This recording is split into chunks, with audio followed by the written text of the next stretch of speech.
অমুসলিমরা অজু করে পবিত্র কোরআন শরীফ ধরতে পারবে কিনা? দেখেন মুহতারাম, অত্যন্ত সুন্দর একটি প্রশ্ন করেছেন। এই প্রশ্নটা অত্যন্ত প্রয়োজনীয়। অনেকে এই কথা বলে যে আমি অজু করে, অনেক অমুসলিম ভাইয়েরা, অনেক হিন্দু আছেন বা অন্য ধর্মের মানুষেরা বলেন যে আমি অজু করে কোরআন শরীফকে ধরেছি বা কোরআন শরীফ পড়ি। এই কথাটি যুক্তিসঙ্গত কিনা আসলে?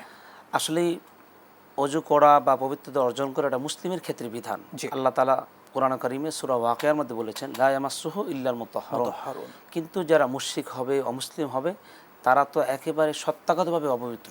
আল্লাহ তাআলা কোরআনের সূরা তাওবার মধ্যে বলেছেন, ইয়া আইয়ুহাল্লাযীনা আমানু ইন্নামাল মুশরিকুনা নাজাস ফালা ইয়াকরাবুল মাসজিদাল হারাম। আল্লাহ তাআলা যেখানে বলেছেন, হে ঈমানদাররা, মুশরিকরা নাপাক, তারা যেন মসজিদের হারামের কাছেও না আসে, সেক্ষেত্রে তারা কোরআন শরীফ ধরার কোনো প্রশ্নই আসে না। বরং তাদেরকে সত্যগতভাবে পবিত্র হতে হবে, ইসলামের আলোতে আলোকিত হয়ে, ইসলামের ছায়ায় আশ্রয় নিয়ে, তারপর পবিত্র অর্জন করে তারপরে কোরআনে কারীম ধরতে হবে। এ ব্যাপারে যথেষ্ট নুসুস রয়েছে, হাদিসের মধ্যে অনেক হাদিস আছে এবং আমাদের ঘটনাও আছে।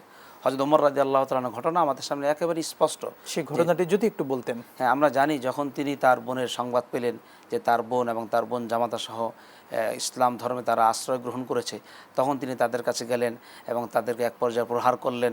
প্রহার করার পর কোরআনের আওয়াজ তার কানে আসার পর কোরআনের প্রতি একটা আকর্ষণ তাকে বিমোহিত করলো। তখন সে কোরআন ধরতে চাইলেন। তো তার বোন বললেন যে না, এই কোরআন এভাবে ধরা যাবে না, ইসলাম গ্রহণ করতে হবে, গোসল করতে হবে, পবিত্রতা অর্জন করতে হবে, তারপরে কোরআন ধরতে হবে। তিনি সেটি করেছেন এবং কোরআন ধরেছেন।